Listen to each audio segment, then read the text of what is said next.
Right, here's my super interesting idea and the solution to all New Zealand's political problems. The heart of New Zealand's political problems are not on the details, they're on the structure of the way our entire political system works. We have one titanic, massive weakness, the same weakness that exists just about everywhere in the world, except Switzerland. So I'll read this to you. The revolution New Zealand needs. Split New Zealand up into 16 regions with electronic borders under a unified small federal head. That federal head is like 1% of the tax base. And the competing democracies will be forced to get their policies right and fast to avoid losing taxpayers. This is how Switzerland works, and it's one of the richest, most efficient, and most stable democracies in the world. So why not New Zealand as well? And a better question is, why aren't we ever having this conversation? It's always petty politics that we get fed. We never sit down and really think about our political system itself and how it poorly delivers.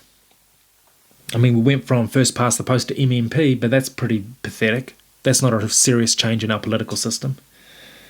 And we know what does work. Switzerland's system is what works extremely effectively, so why aren't we talking about it as a possibility? Why is it off the table? But here is the catch cry. We need democracy to hold politicians to account and foot voting to hold democracy to account. That's the great missing link, foot voting, the power of foot voting. Because when people can easily leave to alternatives, practical alternatives, you have no choice, like I said in my statement, but to get your policies right. Or you're going to lose people, and people you can't afford to lose. So I did a video on this a while ago, Hawke's Bay, cutting Hawke's Bay loose, argument to drive secession movements for the region.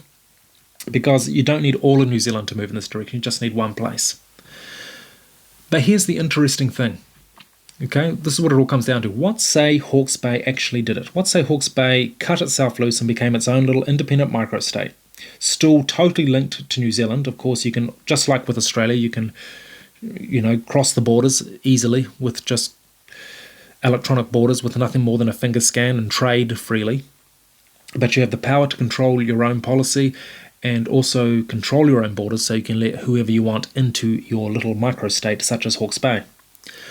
Well, the effect would probably be, assuming the state is rational, that it starts to become very, very prosperous, Hawke's Bay. And then it will attract a heck of a lot of young New Zealanders, and they'll all start coming flooding in to Hawke's Bay. And that would have a snowball effect, because all of a sudden your ratio between producers and non-producers increases greatly, because, if you're flooding in heaps of young people that are highly productive without increasing your retired population, then what have you got? You've got big earnings and low tax. Yeehaw! All the young people start to come, and all the commercial enterprises, investors start to invest in that little microstate because it makes sense for them to do it. And in the process, the rest of New Zealand gets drained its tax base to a degree. And I can imagine that a lot of the rest of New Zealand would find that just a little bit scary. However, they don't need to be afraid, because already that happens today. New Zealand has bled out huge numbers of young people to a more prosperous Australia. And how do we deal with it? Well, we just bring in people who can't speak English very well but work extremely hard and are intelligent from the second world or third world. So, the tax base is okay on that level. That's what we do. But there are other reasons why we shouldn't be afraid of this effect, because you will get a degree of snowballing if New Zealand does chop itself up into smaller countries of prosperous areas. For a start, most people have children, most young New Zealanders. If I left for Hawke's Bay, lived there, started making a really good living, would I leave my parents for dead if they really couldn't afford it to survive, and they couldn't afford an operation, had to die early and all that sort of thing? Of course I wouldn't. Nobody would. So my point is, when people escape from state welfare, that doesn't mean that you're not going to get natural social welfare, if you like, which is just people taking care of each other voluntarily. That's the thing with the welfare state. It's actually a bit of a slap in the face, a bit of an insult to humanity, because it suggests that unless we install a system of forced charity, we're not going to get the voluntary charity. And that's not true.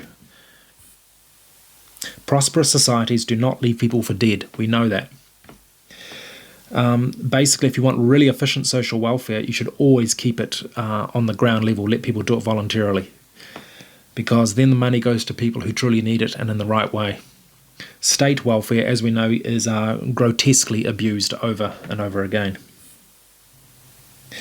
And of course, the old people if the rest of New Zealand outside Hawke's Bay turns into one big massive retirement village, they'll still be socially linked, even if they don't have children, because they will know people.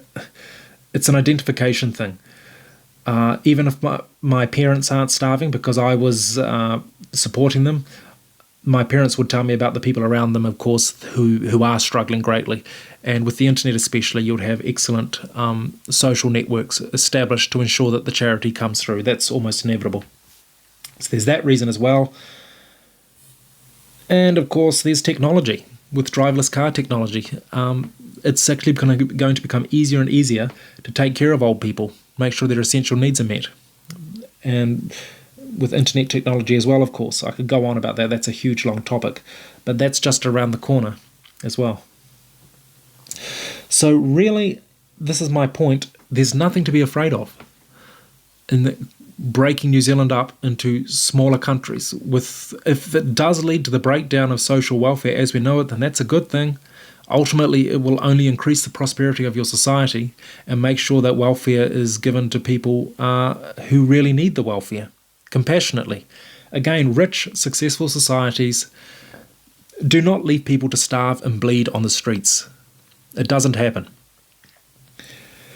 And, sorry, I should have mentioned earlier as well, there's the other fact that, old people can still take care of themselves.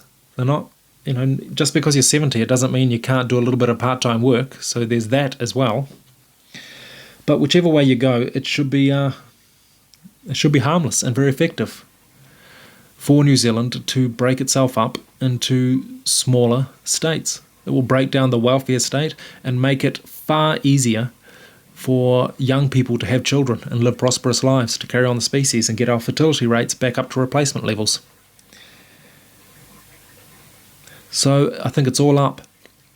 This is a possibility we need to start thinking about. The great fear of everybody escaping their social welfare duties, tax avoidance, if you like, by moving to low tax areas, I think that could be easily blown up as a threat that isn't real. That it's nothing to really be concerned about. Thank you.